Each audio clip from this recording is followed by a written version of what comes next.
Oh, oh, I am all over the place. Okay, haha! I got it. I was shuffling between scenes, and I had the starting stream, I had the starting soon and the ending stream up, and I had Discord hidden, so I was clicking buttons, and nothing was showing up. I'm just like, God. Welcome back to the stream.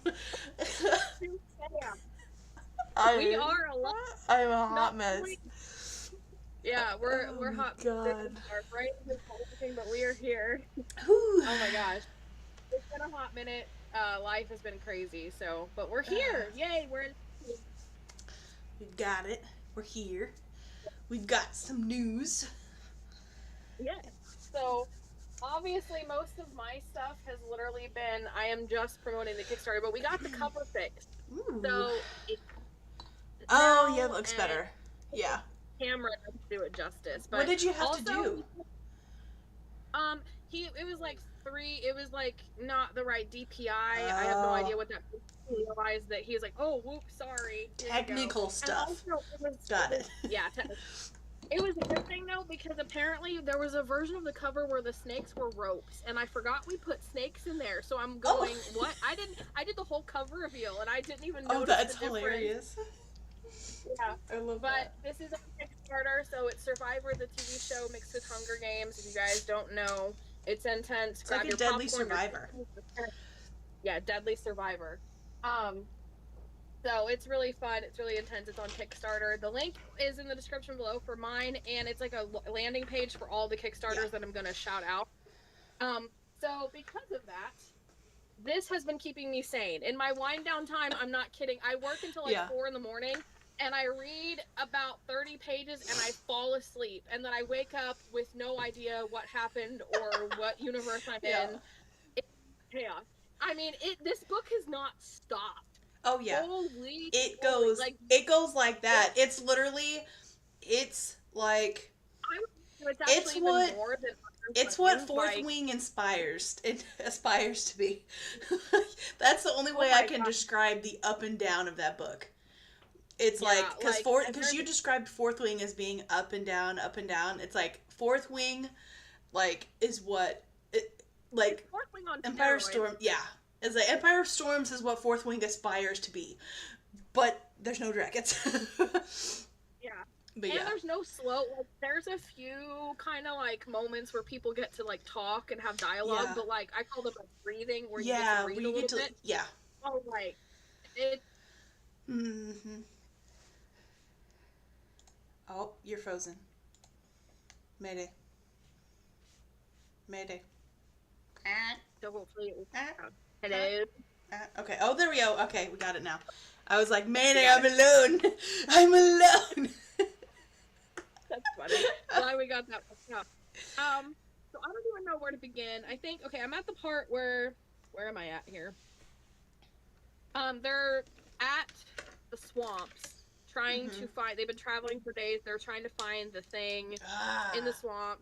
By the way, I should probably say spoiler alerts for this series, because at this point, I'm talking about pretty deep stuff in the series. So if you haven't read Throne of Glass, if you haven't read the Throne of Glass series, or if you're one of those people that waited to the last minute to finish the series before ACOTAR 6 came out, which we'll talk about that later, I have some thoughts.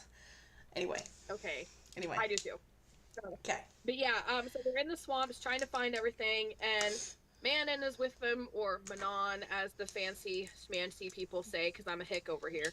I'm like, Manon, she's over here, Manon, running around. Okay, and so is my hick coming out. Anyway, my inner hick is showing. Okay, no, yeah, seriously. So she's arrived. Her and Dorian are kind of having a little bit of a talk, like a thing back and forth, like a flirtation back and forth. So I don't even, there's been so much, I don't even know where to begin. So the scare with Aelin, where she thought she might be pregnant, I was like, it was almost bedtime, and I was like, I can't stop reading now. Like, Rowan's over here going in hawk form, freaking out, and I'm like, oh my gosh, I have to find out. But it was like a couple chapters later where it was like, never mind, we're not. I'm like, oh, okay. That would have been a fun plot. Like, that would have been fun. Yeah, it would have definitely made things interesting for sure. So Lorcan and Elite's whole plot line throughout this book is the best. Mm. Oh, I love him so much. I was hoping you would like them because I love Lorcan and Elite. oh my god! Like, oh my gosh. Whole in disguise, like posing with the not circus. What was it? Was it a circus? Yeah, it's type, like type thing? kind of thing, like caravan type group that was wandering. Yeah, and then like Elite's development has been really fun because I feel like she's a strong female character, but she still isn't like necessarily physically strong. Yeah. And she's like one of my favorite female characters in this whole thing. Mm-hmm. So I love that. And like the moment when he left, for some reason it reminded me of Tangled. Out of all things, that plot line was like, this is giving me Tangled vibes, where it was like she was almost captured by Vernon again. Vernon's like, Lorcan left you and he hates you and you're gonna come back with me, and she's like, no, and she's like fighting, and the Venom almost put her in the box, and then Lorcan's just in the background and he's just waiting for the opportune moment, and she starts fighting, and then he gets down there and they fight together. I'm just like, okay, like, and after that they're like a thing now, and I'm just like, I've been waiting for you guys to like soften up to each other. Dare I say, you know me, I'm not much of a fan for sizzly moments. I won't call it spicy because it wasn't like a spicy moment, but they were definitely sizzling. Oh yeah, they were in the marshes and they made camp. They were lusting for one another. They were lusting for one another. It was one of the best written kisses I have actually seen on not on like red. Like, I was like, this is nice and sizzly. Like, where was that? Okay. I guess it was like earned emotionally and physically. That's what makes it feel so like satisfying and like an emotional like emotionally satisfying, is because you've seen them work for it and work to it, and and then he's been so like cold-hearted that like it was him softening. So it was also a character development moment because she's letting him in, he's softening up to her, and it was both earned, and like that yearning for each other was actually kind of fun. And then he wrote it more like Aelin and Rowan was a little bit more technical with the like they were kind of like they were like it almost with them it almost felt like coworkers, like they were working together to reach some type of conclusion.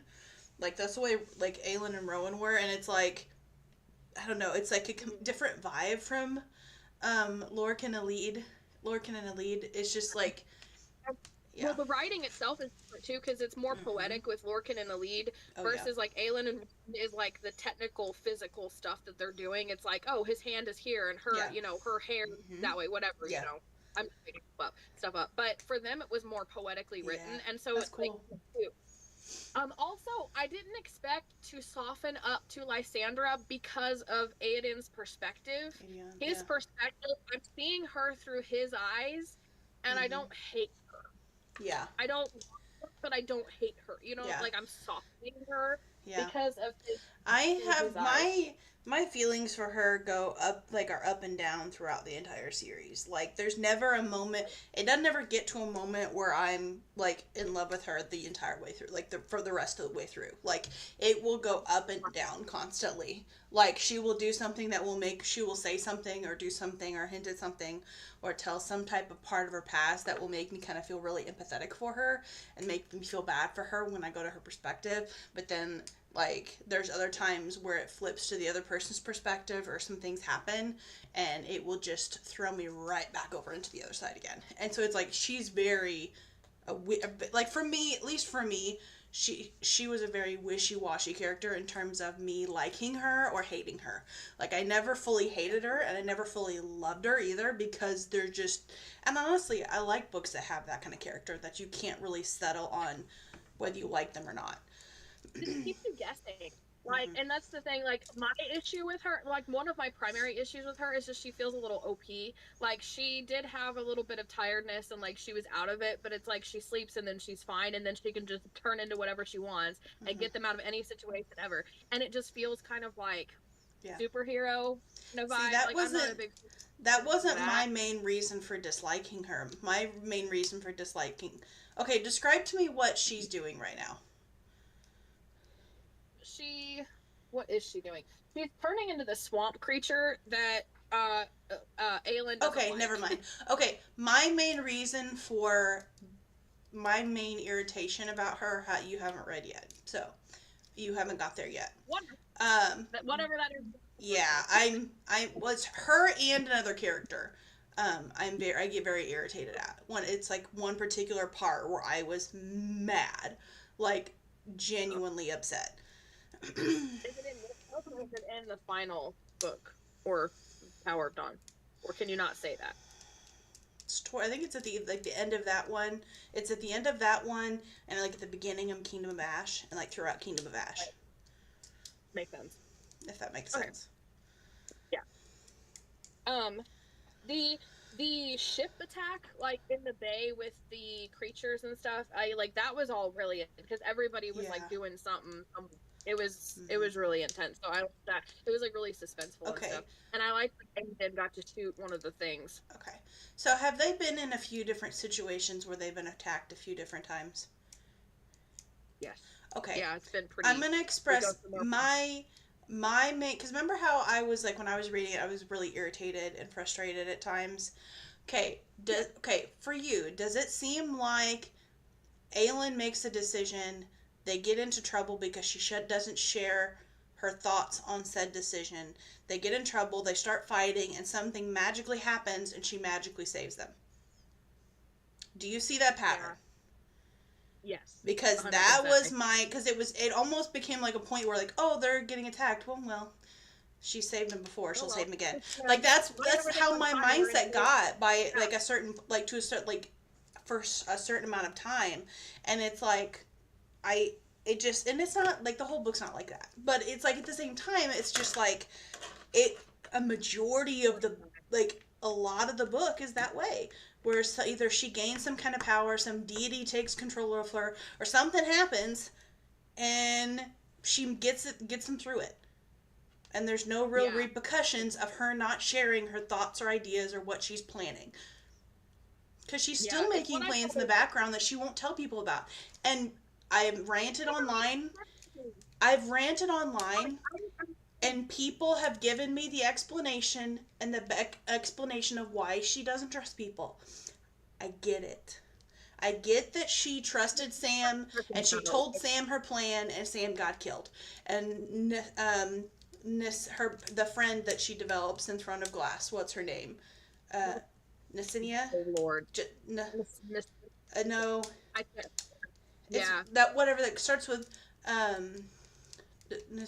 Nisweda. Nisimia, something like that. Okay, and she again starts sharing plans with her, and something happens. I get that. I get that she has had several people die because of like her sharing things with them and them getting caught up in the middle. I get that, but it's like by this point in the story, she's went through a lot.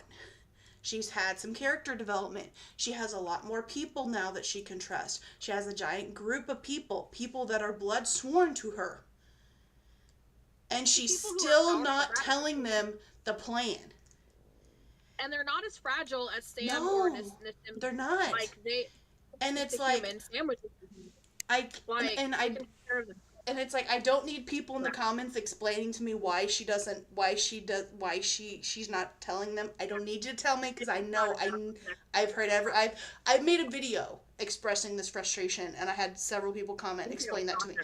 So it's like I get it. It doesn't mean I have to like it. Yeah. So it's like Empire of Storms is a very action-packed book, and if you're rating them based on action, it's one of the top ones. It's not the top one, but it's one of them. It's very close. Okay? But it's like, it's not my favorite book. I can see that, yeah. Like, Kingdom of Ash is probably my favorite. It's Kingdom of Ash, and then it's the one where we first get a real romance between Aelin and Rowan. That one. It's like, but it's up there. It's one of my top ones. It's just, I have issues. It's what I call the Walker Texas Ranger dilemma. So it was a TV show in the 90s I was addicted to as a kid. I can't watch it as an adult simply because of the repetitive Walker always saves the day mentality. There's a lot of like old and new stuff like that. Like some animes are like that too, where it's like the protagonists always get themselves out of it. Bleach And is I kind of like that from what I've watched. The episodes I've watched of it, it seems to be that way a little bit. Yeah. Yeah, and so it's like sometimes you need a little bit of like danger and stuff, like it just where you need fear for the protagonist, and if you don't fear for them, it's not as thrilling as like if you didn't like. So it's like, yeah, that's why I probably couldn't watch too much Walker Texas Ranger as an adult. Yeah. So. But so you're reading. So what you were reading? I was reading book 2 in the I say the Aragon series because that's how I know the series based on the first book, but it's called the Inheritance series. I read book 2, Eldest. It was a pretty good book. It wasn't the best book I've ever read. It was a lot of lore and a lot of world building. A lot, like almost 600 pages. Are okay, you have 300 pages of just straight, like roughly a half of the book you follow Aragon and you get lots of lore about different races, and then the other half you follow his cousin Roran, and there's actually like more action packed things happening rather than just learning stuff, and then you have a small 60-page chunk at the very end that's battle. And there's one character they bring back at the end of that book. And I am very irritated at how it's like they just copy and pasted from one character and put it on that one. But that one's more powerful. Oh, okay, yeah. I liked that character.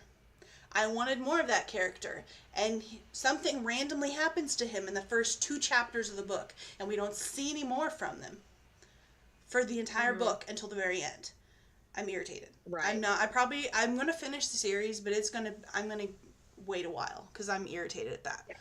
Like, very irritated. And I had discussions with Michael, your husband, if people don't know. I had discussions with him, and he said that there's a reason why that is, the reason why he's more powerful. I don't know, I just feel like it needs to be a really good reason. And Aragon needs to do he needs to become more on par with this person, or I'm going to feel like it's going to be really irritating to read. Because that last 60 pages was so irritating to read, because all of this progress that Aragon makes, it's just like that. Doesn't matter. Yeah. At all. And I'm like, it's such an unsatisfying ending in every way possible. And it does a huge injustice to that particular character. And anyway. But now I'm reading Fellowship of the Ring. And I'm enjoying it a lot. Plus, I'm buddy reading. I'm reading. Well, okay. I went to visit a college friend over the weekend, and it's like a little under 2-hour drive one way. So I did a lot of like listening as I drove. And if anyone's thinking about getting the audiobooks that Andy Serkis, I'm always afraid I'm saying it wrong. He played Gollum in the movies. And any adaptation of Gollum, I'm sure he's the one playing it. And he also played the dragon Smaug. I think it's Smaug. The dragon in the Hobbit movies, he also voiced the character for that too. So he's a very good voice actor. He narrated on Planet of the Apes, the new one. Okay, yeah, he did too. A lot of those iconic voice actor, like raspy voice actor roles, typically it's him. But he reread not only the main 3, but you have the Hobbit, and he did the Silmarillion as well. And he narrated them. And he does different, like, voice actor type things. And it's really cool. And I'm enjoying it. And it's like... That's fun. That's so fun. Yeah. But one thing I've noticed is that... And I was talking to you about this before we started. I am this far into the book. And they're just now getting to the Prancing Pony. Yeah. They're currently at the Prancing Pony. So there's a whole bunch that Frodo, Sam, Pippin, and Merry, there's so much that happens to them in this chunk of time. Like, there's characters that they meet that aren't in the movie. Granted, I have in my head, I can have like a basic theory explanation for that. One of these characters, Tom Bombadil is his name. People that have read the book will know him. I don't know if he's like I assume he was like one of the wizards. I'm not sure. But he sings literally almost everything. He sings songs a lot. And so it's like, I can totally see when they were making the trilogy, that's not the vibe they were going for. At all. Yeah, it was a lot more serious in tone. They wanted a lot more serious tone to the movies. And so it's like, it definitely, like, at least for the characters needed that lightheartedness. And so I understand why the character's written that way. And the goal for that character is to like keep, I don't know, save kind of like the innocence of mind that comes with being a hobbit, I guess. Because they're very lighthearted. They don't really care about a whole lot other than their own little world. And suddenly these 4 hobbits are outside of their home getting attacked by different things that are very scary, especially to hobbits. And it's like, I can see why, like, the purpose of the character. I get that. And it's like, in a fantasy, because it makes the world feel lived in, and he was the first one who kind of did that, to my knowledge, and it just makes it feel real. And it's such a cool lore thing when you add music or poetry into your books. It's really cool. And it's like the character is really interesting, and the concept of like, there's like specific details I could go into, but you did say you thought about going back and reading them, so I don't want to go into too much detail, but there's like certain characteristics of that character that I'm just like, he must be like, I don't know, he feels very carefree and very jolly. And there are certain things that happen that makes me think, oh, okay, so you're not as weak, or you're not just some jolly old singer guy. Like, you're actually pretty, like, you know, powerful if you can, you know, if this can happen. So it's like really interesting. And yeah, do you want me to do the books that I got while I was over the weekend? Do you want me to do those now or later? Okay. Yeah, you can do your book haul. Okay, so I didn't realize that the Fantastic Beasts screenplay was also in book form, and I saw it at like a used bookstore, so I bought it. Love a good screenplay in a book. Yeah, but yeah, like, honestly, I like reading screenplay or like script style novels. The Dooku's book I think it's in the closet. It's not actually on my shelf, but that one is like in script format.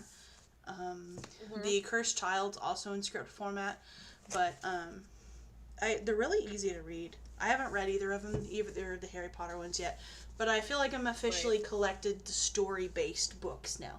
I've got all those. And so, okay, the other 2 books that I bought, they were actually, so one of the big tropes in the Harry Potter fan fiction is matching Draco and Hermione together, okay? Because they're not a pair in the movies. Lore-wise, they're not ever together. They don't get together. But the movie kind of hints, like, they put certain things in the movie that made the fans think that they could have possibly have gotten together, or that Draco may have liked her. There's kind of the fan theories is what I call them. But these 2 books were actually fan fictions that were rewritten. That they took them and they rewrote them and published them. It's kind of funny because both of them have like a guy with blonde hair, short blonde hair, and I'm like, you can tell it's written. Art is so, I mean, they look good. What am I gonna say? Yeah. Like, it looks. But it's like, you can tell. It's like Rose in Chains by Julie Soto, and then The Irresistible Urge to Fall for Your Enemy by Bridget Knightley. So I'm curious to read them. I was only going to get this one, and then Katie decided she was going to get this one, and she kind of convinced me to get both. Which That's Katie's funny. bad at that. That's the when we're together, she convinces me to buy things, and it's not good for my bank account. But yeah, Oh, that's so funny. those are my two book haul thingies. Okay. So, obviously, since I'm a part of the Kickstarter, I've been interacting with a lot of authors. Yes. So I'm swapping with some people, and so there's some Kickstarters that I wanted to talk about. Obviously, mine being the first one, but we've already talked about that. My Yeah. tagline says, "Brutal fantasy competition where only one team can win. 50 players, one nightmare, two survivors. Outlast, outfight, outlive."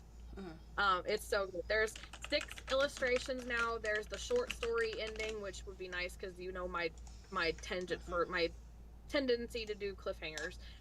There's the character guide with 12 sketches in it that are done by my editor H.A. Pruitt, and there's the signing page. There's all kinds of stuff in the collector's edition, so I'm excited about that.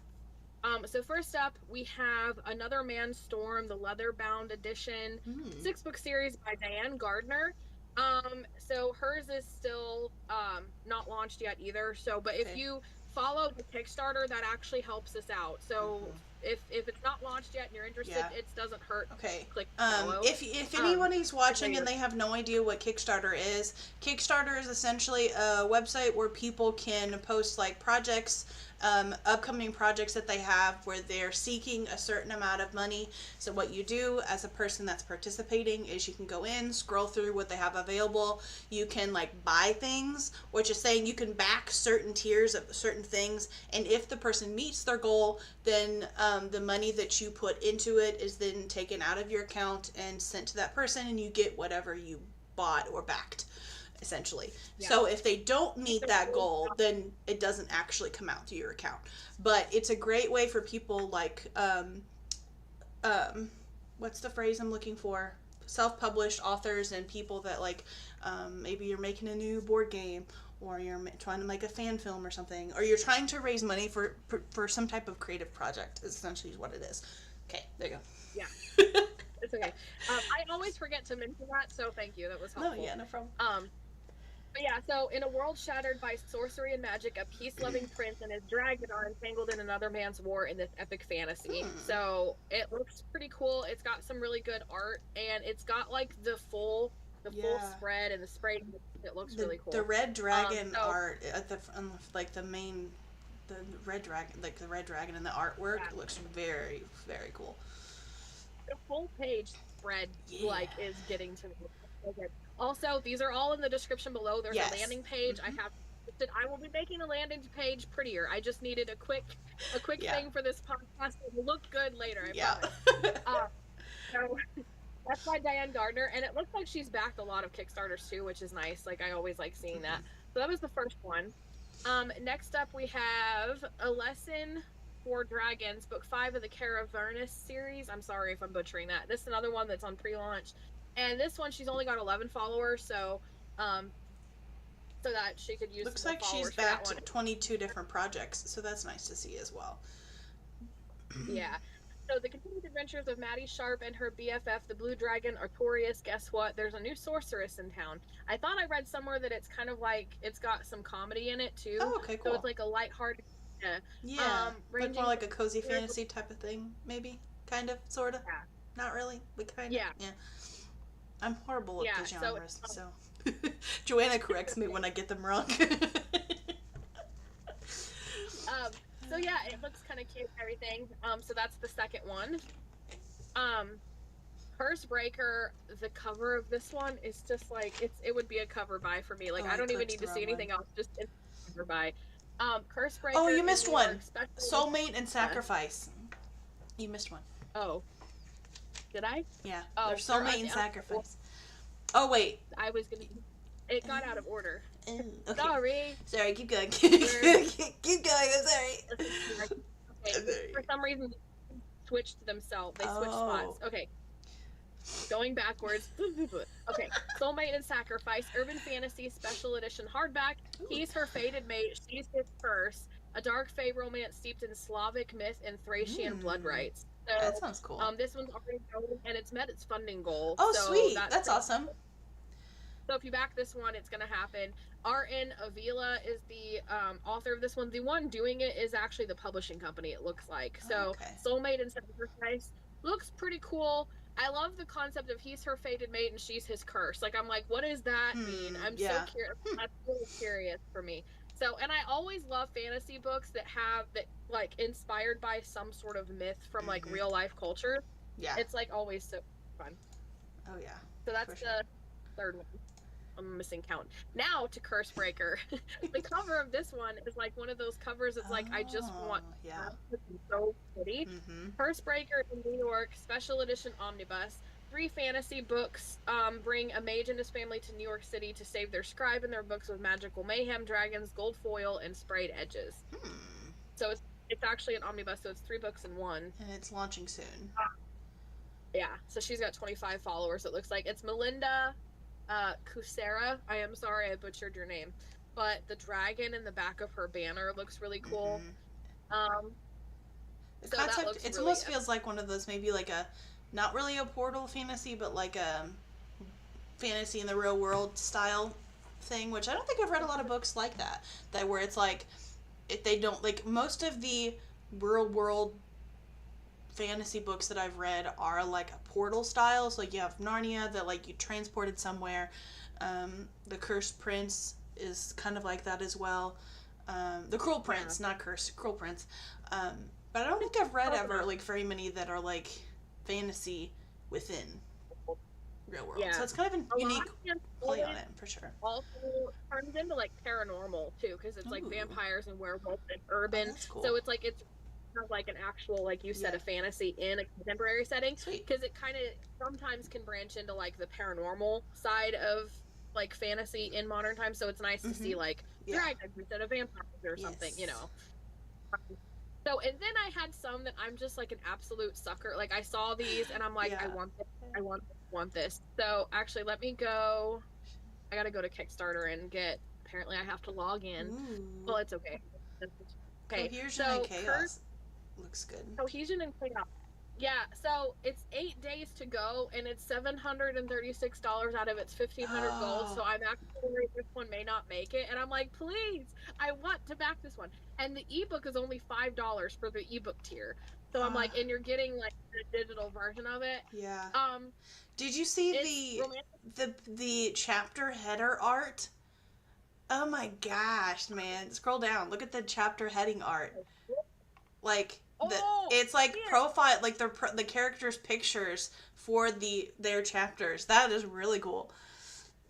Yeah, that is so cool. That is really cool. Oh, dude, did you see chapter 2? Yes. It looks like Jon Snow. Oh my god, I was just thinking that it looks like a Viking Game of Thrones vibes, like Skyrim-y Viking vibe, and I'm here for it. Is it bad that the content warnings, I'm like, that makes it sound so exciting, though? I'm just like, giant spiders. Oh my god.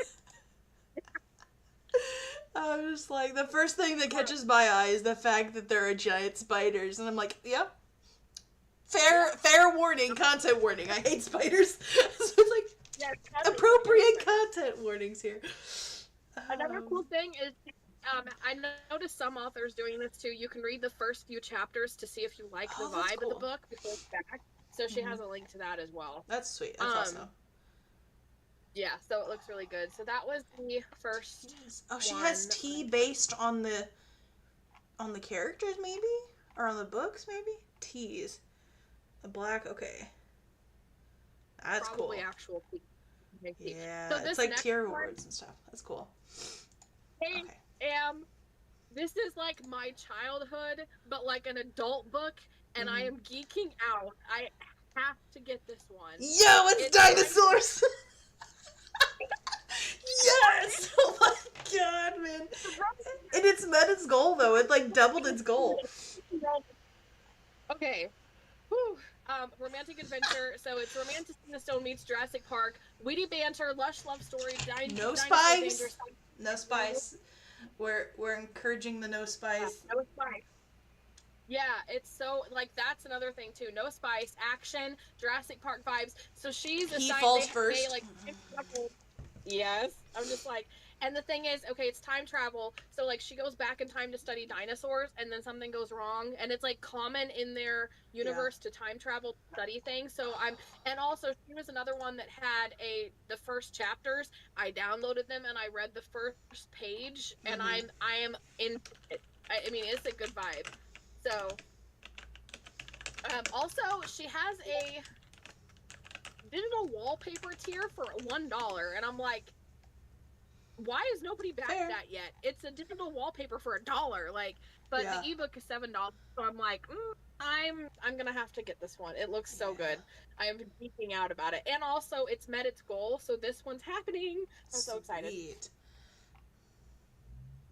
Yep. Oh, and it has green sprayed edges. Ooh. There's like a gif that's showing the sprayed edges. There are sprayed edges. Ooh, and it's got coloring pages, like black and not coloring pages, but black and white images. Oh, I see that. Oh, okay. That's so cool. So there's the ebook, and then it says there's 2 spicy SFR novellas. So the book is no spice, but there are some novellas with spice, which I think is kind of an interesting concept. Like if you want the spice, you get the novella. you get the novella with it. That's cool. It's like she has written other spicy books, so she gives you a tier where you can get that if that's your thing. You can just get the ebook. But I appreciate that. The covers of the spicy books are pretty good, though. Yeah. I'm not gonna lie. Like the covers look like the font actually is like well done. Yeah. So I mean the guide is like whatever, but like the font looks cool. We are duplicating this tab because I'm gonna look at that some more after stream. Okay. We are so predictable. This is hilarious.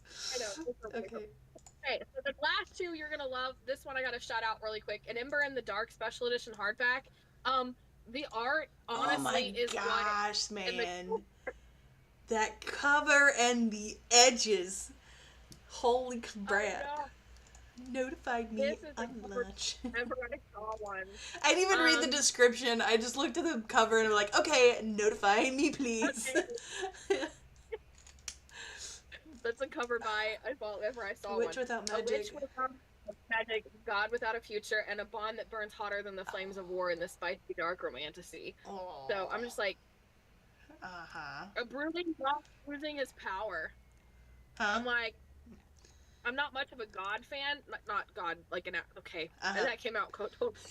I am not much of a fan of gods in fantasy. You don't like reading about fantasy-based gods, essentially. Thank you. Yeah, I gotcha. You're good. But the idea of a powerful being losing his power is actually kind of a trope. Yeah. Yes. So that she's got 105 followers, so it's so far. And she's actually backed a lot too. So it's like, I feel like she backing so many, you kind of get a feel for like what people want. And like, of course, her book is like prime what people want. You know what I mean? So, plus the guy looks really good in the art. I mean, the art is actually gorgeous. All right. The next one I had to bring up because I backed the first one. And I know you talked about it when the first book, now she's got the second one out. It's the Greek one. Oh my god, I forgot about this. Yo, okay. Let me see if I can find. I have the first book still from the Kickstarter. Oh my gosh, I forgot about this. Bride of the Sun. Bride of the Sun. Man. Oh my gosh. But this one is like the art on this one, the cover and the art, and it's hate at first sight. He falls first, fall hard. We got dual POV, no spice, and it's like the Minotaur. She needs the Minotaur slain no price. He is her savior as much as it pains her, but can either of them survive the deadly game? So it's like Greek games, and it's like all the things. It's all the things, I'm telling you. I'm trying to find. Hey, she's selling the Duplex paperback collection, so you can pledge $50 and get both of them. So if you missed the first book, Bride of the Sun, and you want it, there's one where you can get the physical or the audiobook or the ebook.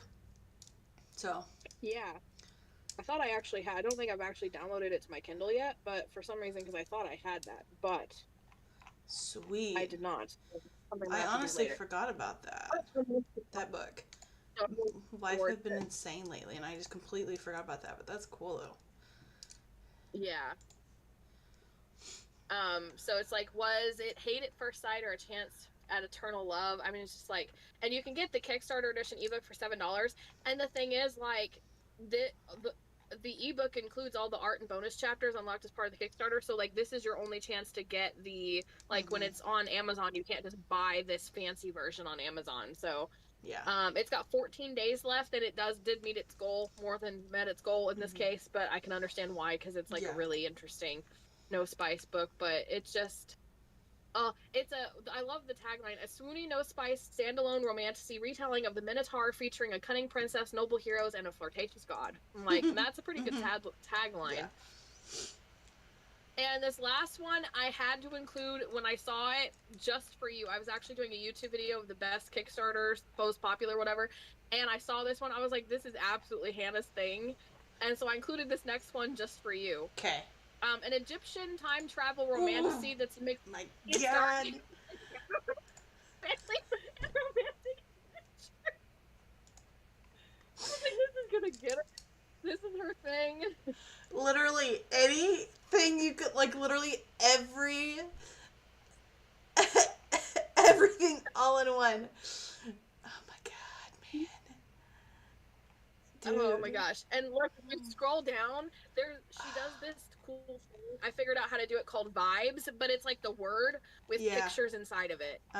So for people listening, it is so cool, because it's like Atlantis and the Mummy and Stargate Atlantis, and it's just like gosh, okay. Desert fantasy, lost civilizations, reluctant enemies to reluctant allies to lovers, time travel, betrayal and redemption and salvation arc. I'm like, what does that mean? I'm so forbidden love as well. There's that. I need a paycheck. Like, I can't afford it right now though. Oh, that's so sad.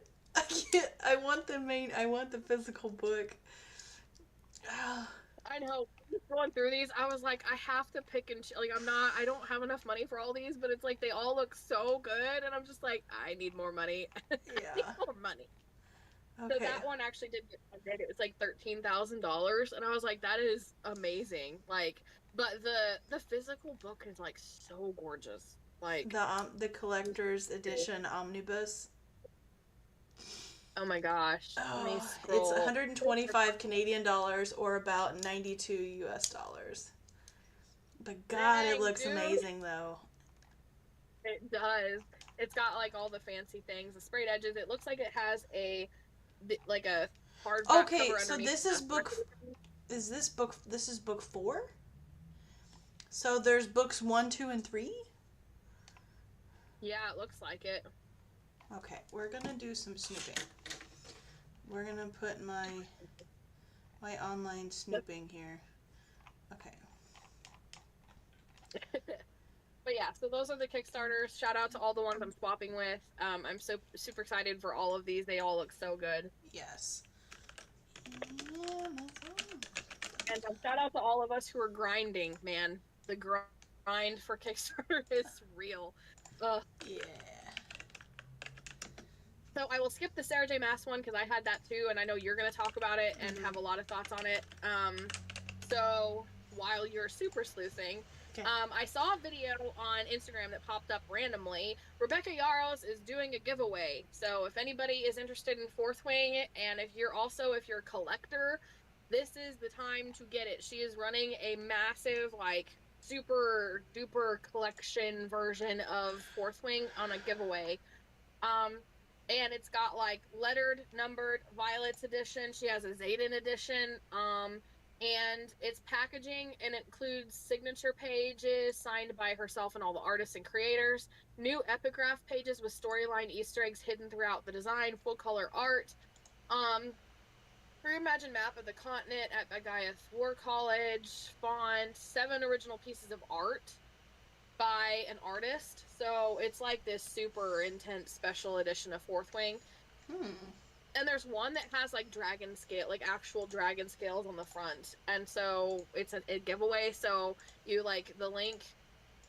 She has a link form, but I stalked her bio and found it that way and entered it just for the heck of it, because why not? You know, it's a giveaway. Mm-hmm. Imagine she's doing a giveaway and then she's probably gonna sell it to the collectors after that. Yeah. So yeah, there's 4 different special editions that she's given away, so I'm just like, that would be interesting. Yes. So I had to that. For anybody interested, you can find it on Instagram. It'll pop right up. Rebecca Yaros giveaway, and like you'll find it really easily if you are interested in that. For anybody who may be interested. So okay. So Sarah J Maas. So like people this whole year have been antsy to get an update from Sarah J Maas about the next ACOTAR book, A Court of Thorns and Roses. If you don't know what that stands for, it's one of her. It's like her romantasy series that I label it as romantasy because I feel like calling it an epic fantasy would put it in the same group as Throne of Glass series, which is not in the same group at all. So I call it a romantasy. People might argue with me on that, but yeah. And so people have been like antsy for this, and so she posted a picture, and so in the clip, I'm gonna let it restart. She closes one of those decomposition notebooks, then she closes her laptop, and then she puts a screenshot of her in the mountains opening a bottle of champagne. In the description it says, yeah, it's a whole vibe. In the description she said, first drafts done. Drafts is in plural. First drafts done. Okay. So then in on the title, like like in those decomposition notebooks, they have a little box where you can put your name or write whatever subject it is. Okay. There's a debate among the fandom, because you can clearly see ACOTAR 6, and there's a little dash, and then there's a symbol. Now, some people are thinking the little dash, and it's like a little dash and like a little arrow point, like pointing like, oh, ACOTAR 6 is this way, and you open the novel. Like that whole thing. Some people are saying D represents drafts. Like it's like 6 dash and then a draft. Like D for draft. Yeah. But if you look close, and the reason why people are debating it is because there's like a bundle of like ink at the top of that, and so it to me at first glance, to me I could see like it looked like 6 through 8, and that's another concept, is like ACOTAR 6 dash, and then some people are saying that like it looks like an 8 that just has a really small top, like she just really quickly wrote the letter 8. Mm-hmm. So I don't know, but people are talking about it all over the place. My theory, first of all, she did what she set out to do because people are talking about it. Second of all, I personally think it's 6 and then an arrow over, and then she used the word draft. So I think she's done more than one book, and she's finished it, but she's leaving it a mystery, like first dash and then it's empty. Yeah. Mm-hmm. So leave people wondering which other draft she has finished, 7 or 8. Oh, that's true. That's fair. So it's like an over arrow, but she never wrote the second number, and so she's leaving it blank to literally get people talking, wondering what, all that stuff. Yeah. So it's like, to me, it's a really fun. And so and the other thing that I've been seeing, and it's kind of irked me because, okay, I love you dearly, but there's a chunk of people that, you haven't refused to read Crescent City, to be fair. You are in the middle of Throne of Glass, and I told you that you should read Throne of Glass before you read Crescent City. So technically you don't fall into this group, because you're just not there yet. But there are some people that have had ACOTAR, A Court of Thorns and Roses series, and they've had Throne of Glass series read for quite a while now, and refused to read Crescent City because they, quote, didn't like it. And now they, it's just, if you didn't know, the audience, if you didn't know, you're gonna want to read Crescent City before you read ACOTAR 6, because one of the Crescent City books kind of, there's talk of them all being tied together. So if you haven't read one of her other series yet, the Massiverse is a thing. And so if you haven't read Crescent City series, people are recommending that you do so. I'm working so hard to get through it. Hey, to be fair, you're really close to finishing the Throne of Glass series, to be fair. You're almost done with Empire Storms, there's Tower of Dawn and Kingdom of Ash, and then you're done with Throne of Glass. So, but, okay, this is my recommendation to people. If you are starting Crescent City and you are expecting an ACOTAR or Throne of Glass remake, you will be very, extremely disappointed. It is not Throne of Glass. It is not A Court of Thorns and Roses. It's not romantasy. It's not really an epic fantasy. It kind of starting to feel a little bit like it is. It's growing into that. It is an urban fantasy. It takes Crescent City is an urban technology-based city. It is not medieval style kings and queens and lords like the other two series are. So if you are starting Crescent City and you can't get past the fact that she's looking at a computer, like if that's what's keeping you from reading it, is because when you start the book, she's in a museum and she's looking at security screens, because that's how it starts out. She's looking at security screens, somebody's at the door, and she's, discussion of whether she opens the door or not. That's how the whole series starts, book 1. So this is my warning to anybody that's not read Crescent City yet. I've read books 1 and 2. I have not read book 3, so I can't speak to that book yet. But from what I've read, it is an urban style fantasy. And there is the concept of demons and levels of hell and archangels and that whole concept. And if you look at the cover of Crescent City and that whole crescent word kind of made me think that anyway before I started. So, but yeah. It is very unique compared to the two. And you and I have had this discussion before in previous live streams. One thing I love is that she's doing a different subgenre of fantasy for each of her series. Each series is a different subgenre of fantasy, and I love that because it's getting me to branch out into areas that I probably wouldn't have read normally. But I love Sarah J Maas, so I'm going to read pretty much anything she writes because she's one of my favorite authors. Yep. And so so if you haven't read Crescent City, you probably want to have that series read, the books that are so far released into that series. By the time ACOTAR 6 comes out, which honestly, she said first draft's done, so that tells me that she's probably sending it off to an editor at some point. And Joanna has talked a lot about the editing process, at least from a self-published perspective. That takes a while. So I wouldn't expect this book for another year, maybe year and a half, is my guess.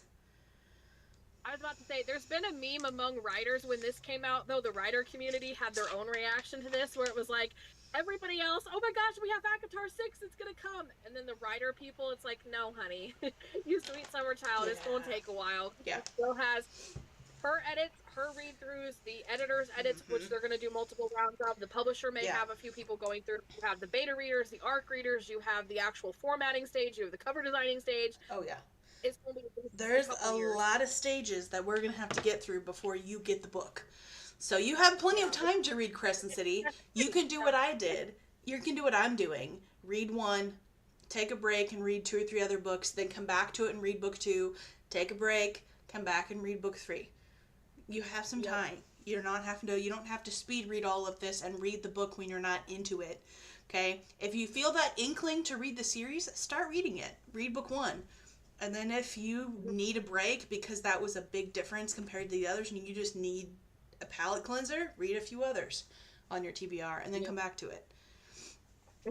I can understand if you don't know, seeing a computer screen or a cell phone is going to be jolting in any book. Like if I'm going in expecting a fantasy, so it's important to understand the genre, and not get mad at the book for being what it is when it was just like you didn't realize that because ACOTAR it's a good example because you and I were like so excited. I was expecting a serious a serious version of that trope, and I went in and it was a comedy. and I was jolted. The book is good. It doesn't discount the book. It's just I'm gonna have to wait till I'm in the mood for a fantasy comedy beforehand. You know, so and like it's just one of those things because A Court of Thorn and Roses and Throne of Glass, both of those universes are like medieval time period, like not Earth medieval, but like the time period in that world, they are way more medieval than the world that Crescent City is in. Like Crescent City's world. Huh? So, and like they have like a tub, like a bathtub kind of thing. So, and a lot of magic and stuff. So if that gives anybody anything who's never read it. Yeah. So it's if to give you a little backstory, Crescent City, you start out in a city.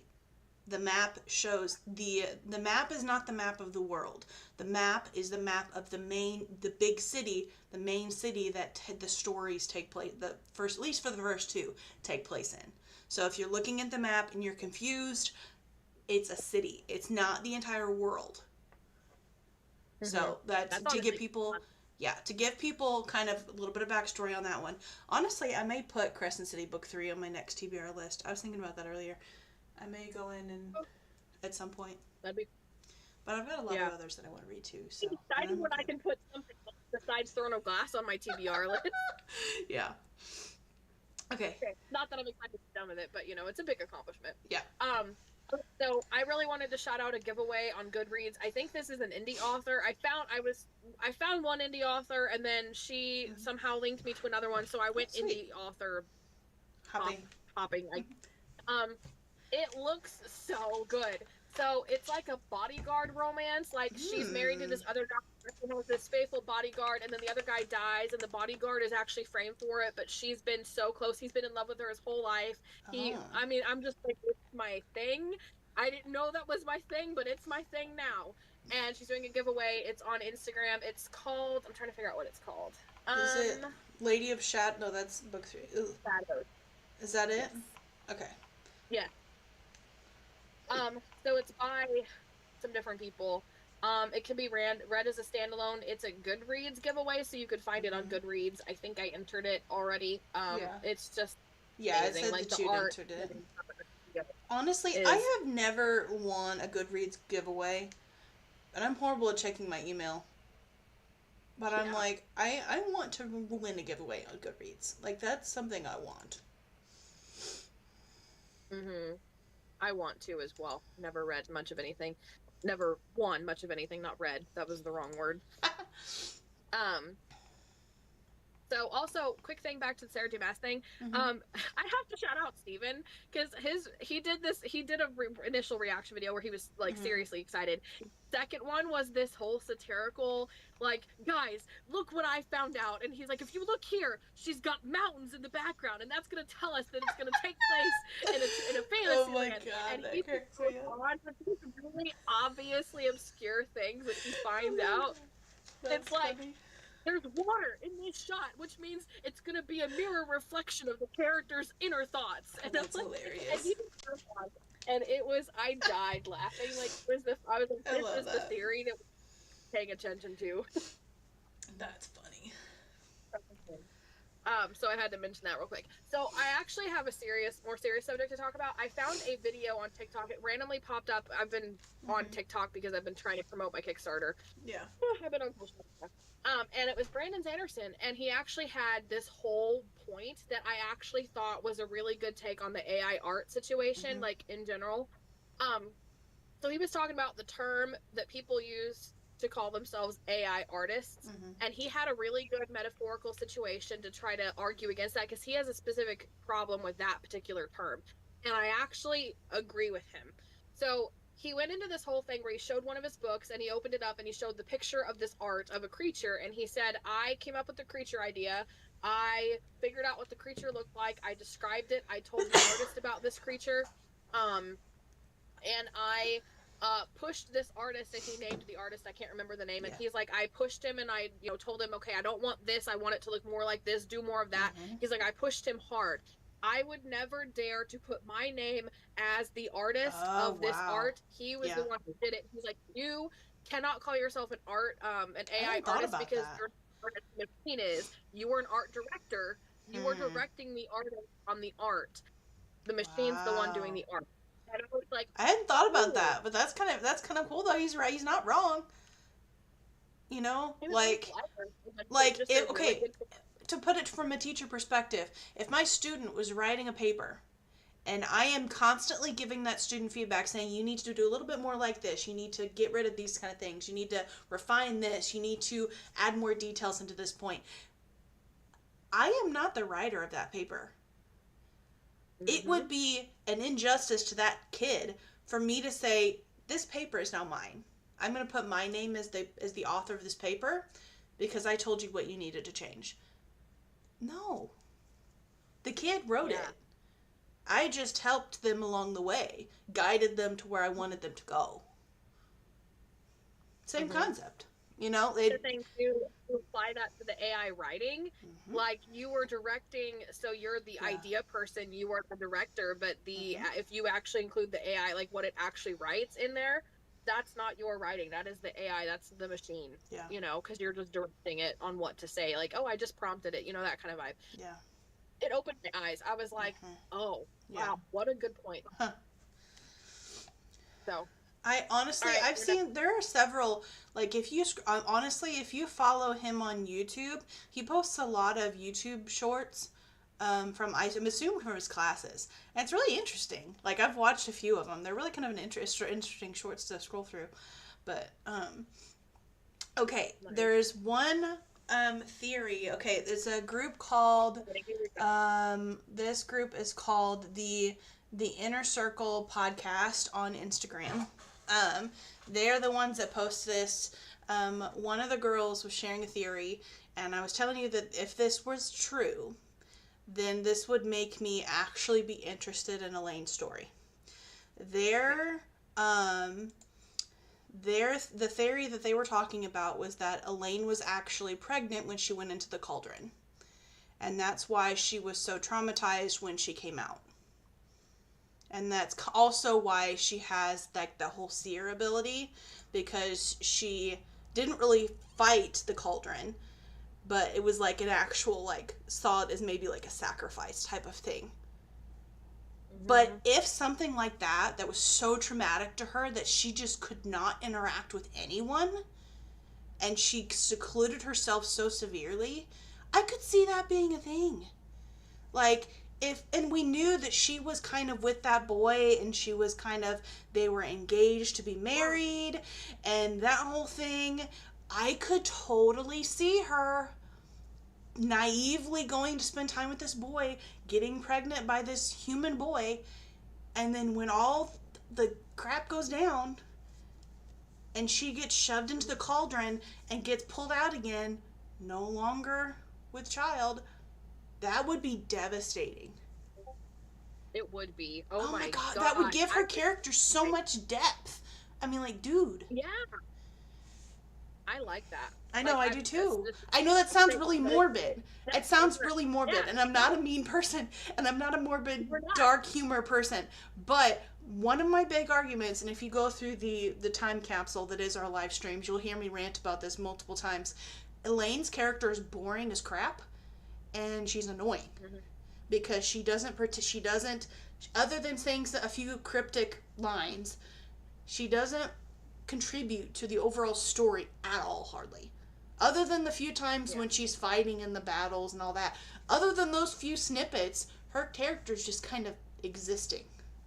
And it irritates me, because people automatically want to ship her with Azriel, and I'm like, she has not earned the position to be paired with Azriel. I'm sorry, she has not earned it in my head, in my eyes. You know what I'm saying?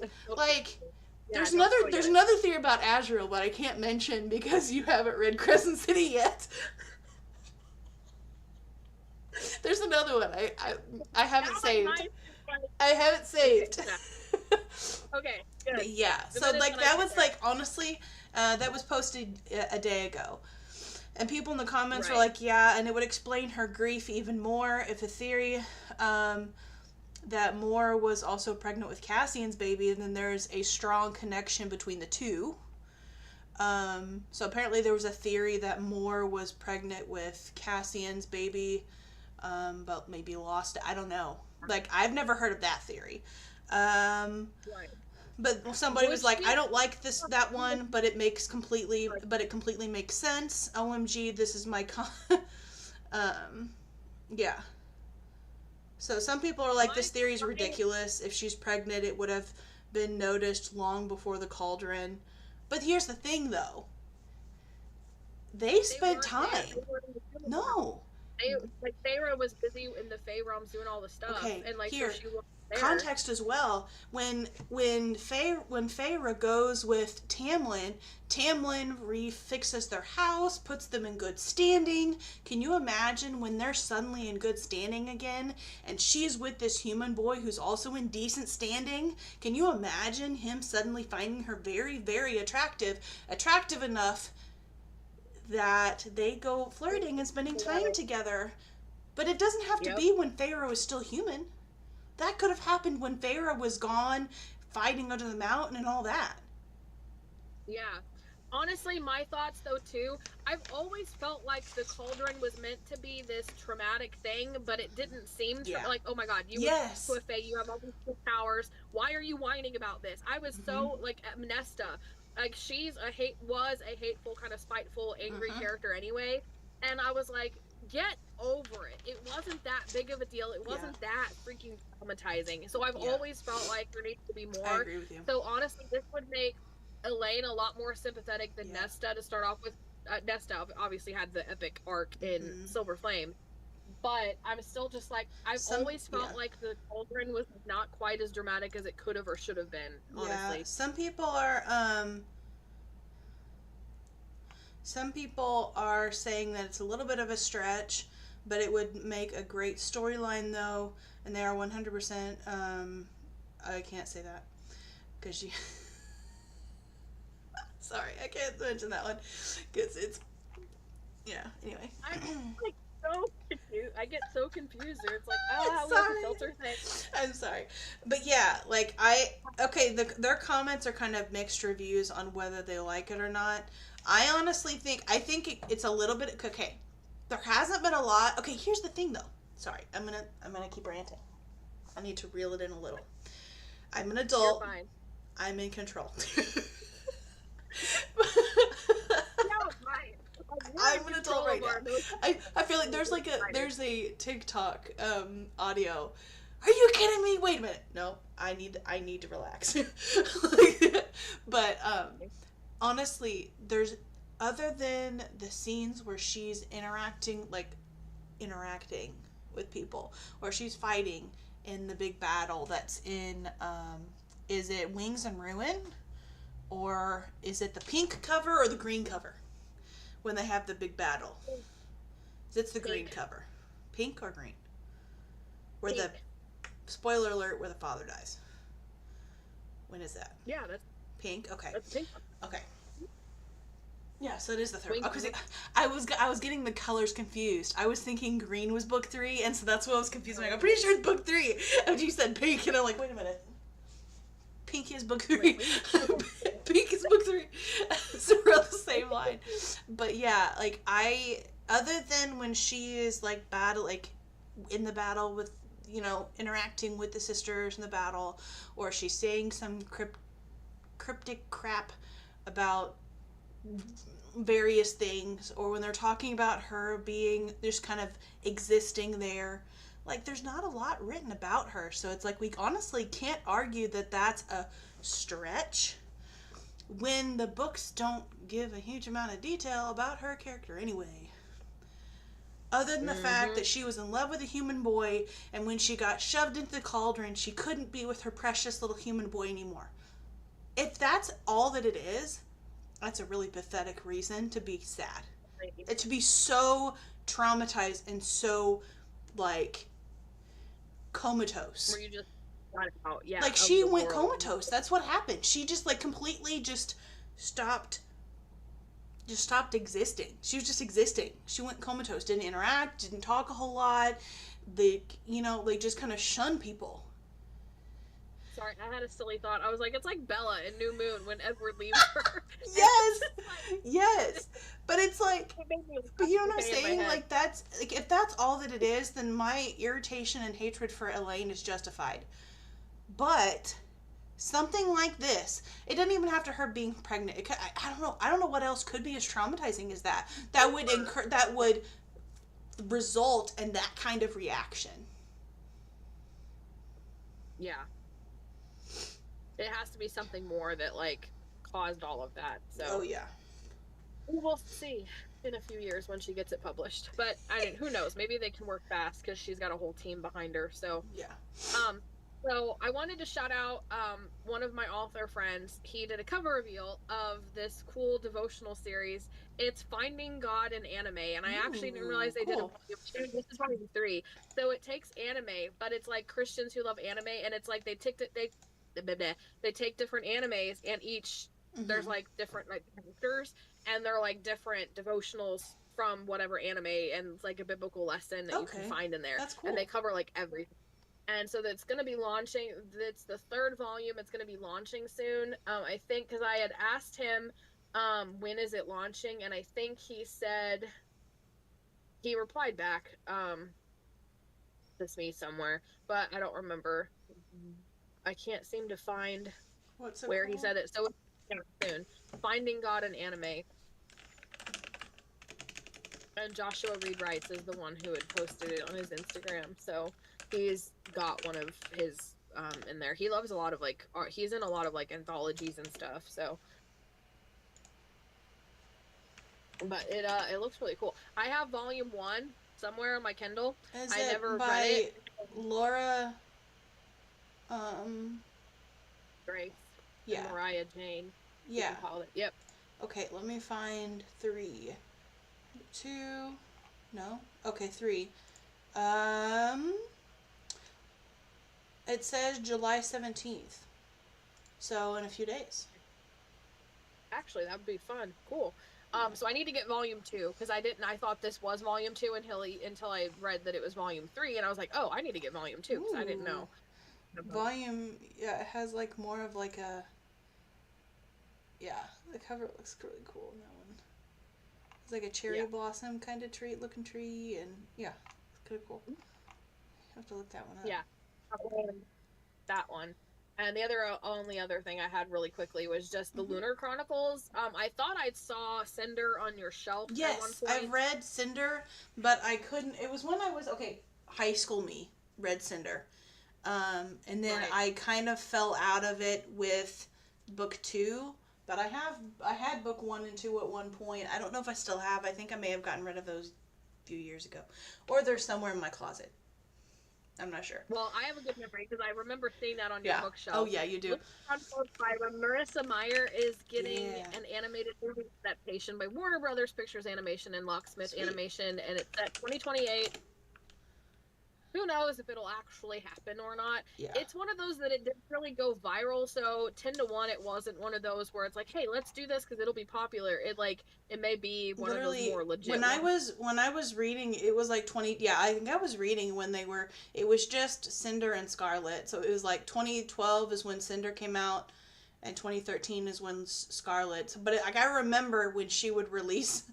I remember when a new book would release for that series, and I'm like, oh, I wish and that was one of the series where I'm like, I wish I would have continued reading that, and I just didn't. But it's like, so there's Cinder, Scarlet, Crest, Winter. Stars Above is like a 0.5 book, but yeah, there's like those main 3. No, 4. 3. Cinder, Scarlet, and Crest. But it's like, oh, and here's the thing too. It's like fairy tales, like fantasy fairy tales, but it's space style, if that makes sense. Oh. And when I was younger, so Cinder is essentially, it's like a play on Cinderella, but she is an android, so she has mechanical parts. So human and androids crowd the streets of New Beijing, a deadly plague ravages the population. From space, a ruthless lunar people watch, waiting to make their move. No one knows what Earth's fate hinges on one girl, Cinder, a gifted mechanic, and a cyborg. So she's like a cyborg. But yeah, so it's like, it's kind of interesting. So like, it's Cinderella, but she's a cyborg. And so Scarlet is like playing Little Red Riding Hood. Oh, okay. And then Crest is, I don't want to read too much into details, but Crest is like, from based on the original covers, it's like Rapunzel because she has like a long braided hair. And then Scarlet is a red cape. I thought there was actually. I know, that's what I was thinking, but I was looking through there's 3.5. Oh, Winter! Winter is book 4. And it looks like it has like a red apple, so I'm assuming it's Snow White. A play on Snow White is what I'm thinking, but I don't want to read the descriptions because now that you mention this series, I kind of want to actually go back and actually give this series a chance because I just my reading stamina was very bad in school. Like, it was horrible. So it's like I actually want to. In the picture that I'm looking at, it actually has different covers. Yeah, I'll say that she's rebranded the covers. So the covers that I know of and the ones that are on Goodreads, I don't think are the most recent covers. Mm-hmm. Yeah, so I thought that was pretty interesting. I was actually stalking the Finding God and anime volume, so I was like on Goodreads. So I was gonna add those to my want to read list. Yeah. Okay, does she have like an official page? Marissa Meyer. Marissa Meyer's written some pretty like decent, like notable books. Like she has one that I've seen here recently. It's called The Escape Game. It looks really cool. The cover looks really cool.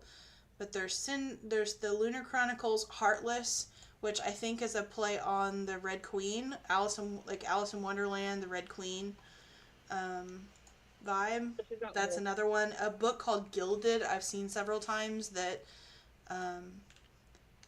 looks really interesting too.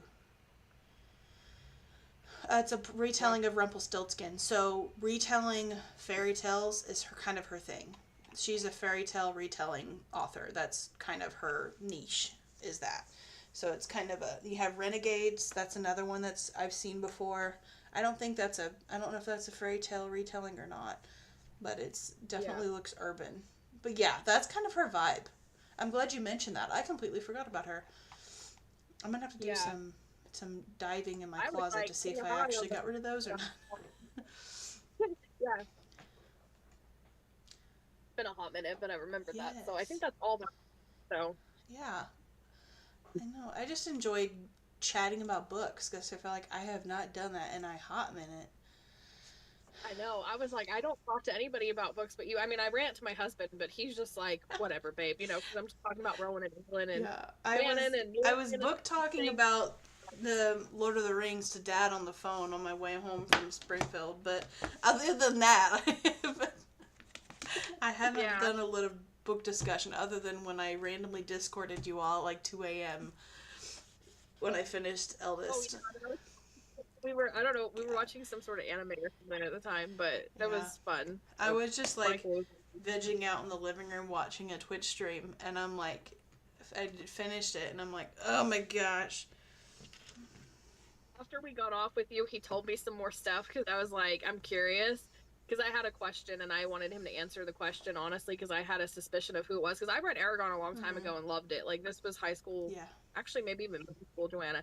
So I was like, is it this character? Is it X character? And he's like, and I was like, do you want me to tell you? I was like, yeah, because I want, if it is who I think it is, then I may actually read the book and like give it a chance at some point to read the series. So he was telling me some extra stuff after we got off. I was like, huh.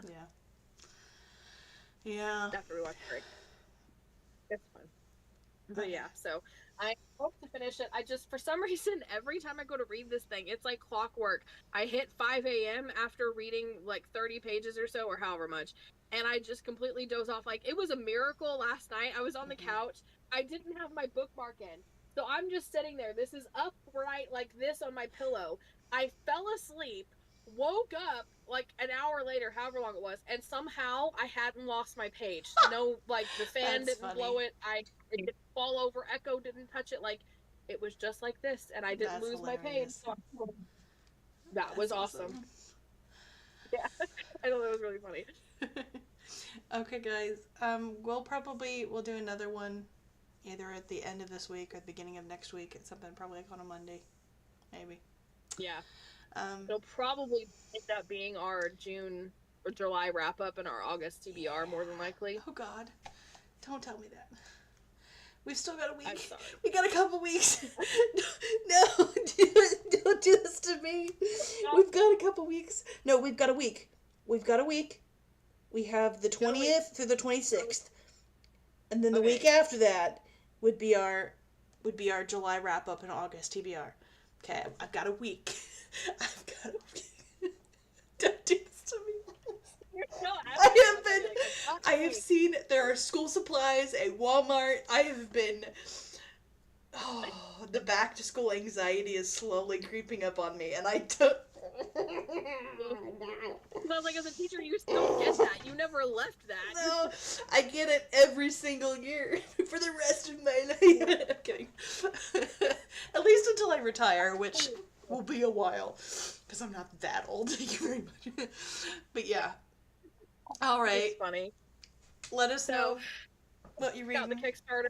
Yes. Yep, Go follow some Kickstarters. Or if you find some that we didn't see that look really cool that you think we may enjoy, put them in the comments and let us know and we'll take a look at them. Yep, mine's launching August 5th, so, and check the follow button. It really helps out. So. We, authors supporting authors, book readers supporting book readers, supporting authors, we support each other. So, find some good Kickstarters. Scroll through. If you have a tight budget, maybe look at the ebooks. Find an ebook or something. Just find a way to support some people. So. Yeah, for sure. Yep.